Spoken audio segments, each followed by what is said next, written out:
Clip क्या बेईमानी नहीं है?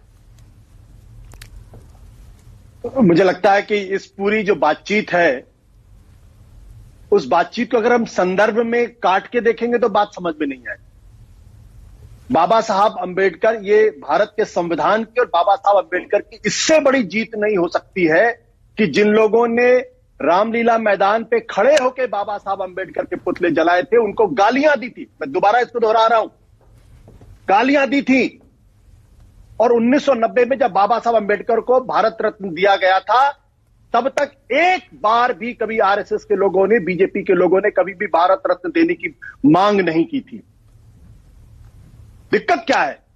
दिक्कत क्या है कि आज उनको पता चल गया है कि अगर वो बाबा साहब अंबेडकर के साथ नहीं खड़े होंगे तो हिंदुस्तान का दलित पिछड़ा उनके साथ नहीं खड़ा होगा। यह मजबूरी है और कोई मजबूरी नहीं है।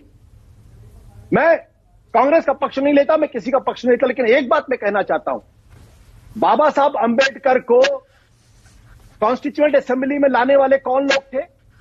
जब बंगाल में उनकी सीट चली गई तो मुंबई से अपने एक साथी को इस्तीफा दिलाकर बाबा साहब अंबेडकर का चुनाव कॉन्स्टिट्यूएंट असेंबली में कांग्रेस के लोगों ने कराया था।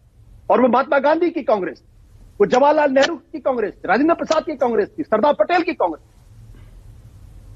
बाबा साहब अंबेडकर को बाकायदा कॉन्स्टिट्यूएंट असेंबली का सदस्य बनाया गया, उनको कॉन्स्टिट्यूएंट की ड्राफ्टिंग कमेटी का चेयरमैन बनाया गया, उनको भारत की पहली कैबिनेट का मेंबर बनाया गया और लॉ मिनिस्टर बनाया गया। अब इस पर भी अगर आप राजनीति करना चाहते तो कर लीजिए। देखिए, बाबा साहब अंबेडकर और सावरकर एक साथ नहीं चल सकते। हिंदू राष्ट्र और भारत का संविधान एक साथ नहीं चल सकता। भारत का संविधान, इस देश में हिंदू राष्ट्र सिर्फ संविधान की लाश पर बन सकता है।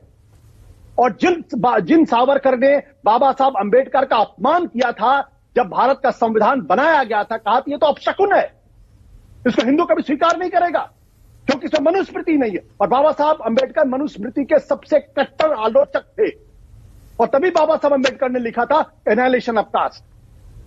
आज अगर इनको मजबूरी में बाबा साहब अंबेडकर की जय जयकार करनी पड़ रही है तो इसलिए करनी पड़ रही क्योंकि वोट बैंक की राजनीति है। मैं इसको कहता हूं कि बीजेपी, अगर कांग्रेस अपीजमेंट ऑफ मुस्लिम करती है तो आज बीजेपी अपीजमेंट ऑफ दलित करने के लिए मजबूर हो गई।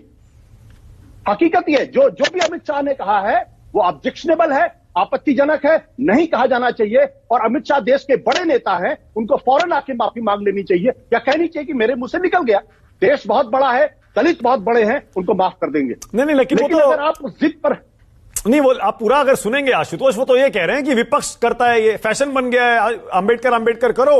और उसके बाद उन्होंने कहा कि मैं आपको बताता हूं कैसे आप सिर्फ नाम लेते हैं और आपके कर्म अलग हैं।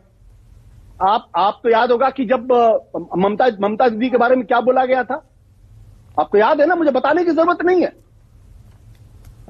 मैं एक ही बात कहना चाहता हूं, अमित शाह इस देश के बहुत बड़े नेता, इसमें कोई दो राय नहीं है, इतिहास उनको हमेशा याद रखेगा, इसमें भी कोई दो राय नहीं है।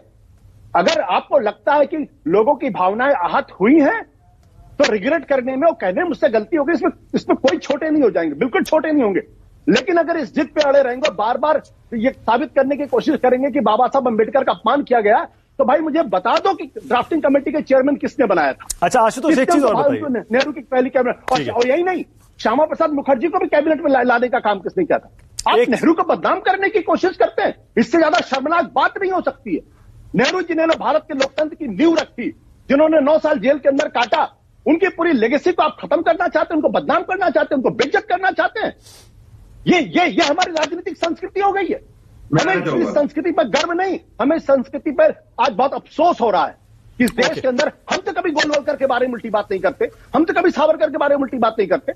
आप सोशल मीडिया पर देख लीजिए किस तरीके से जवाहरलाल नेहरू को क्या क्या नहीं कहा जा रहा। ये देश की संस्कृति, यही हिंदू संस्कृति है।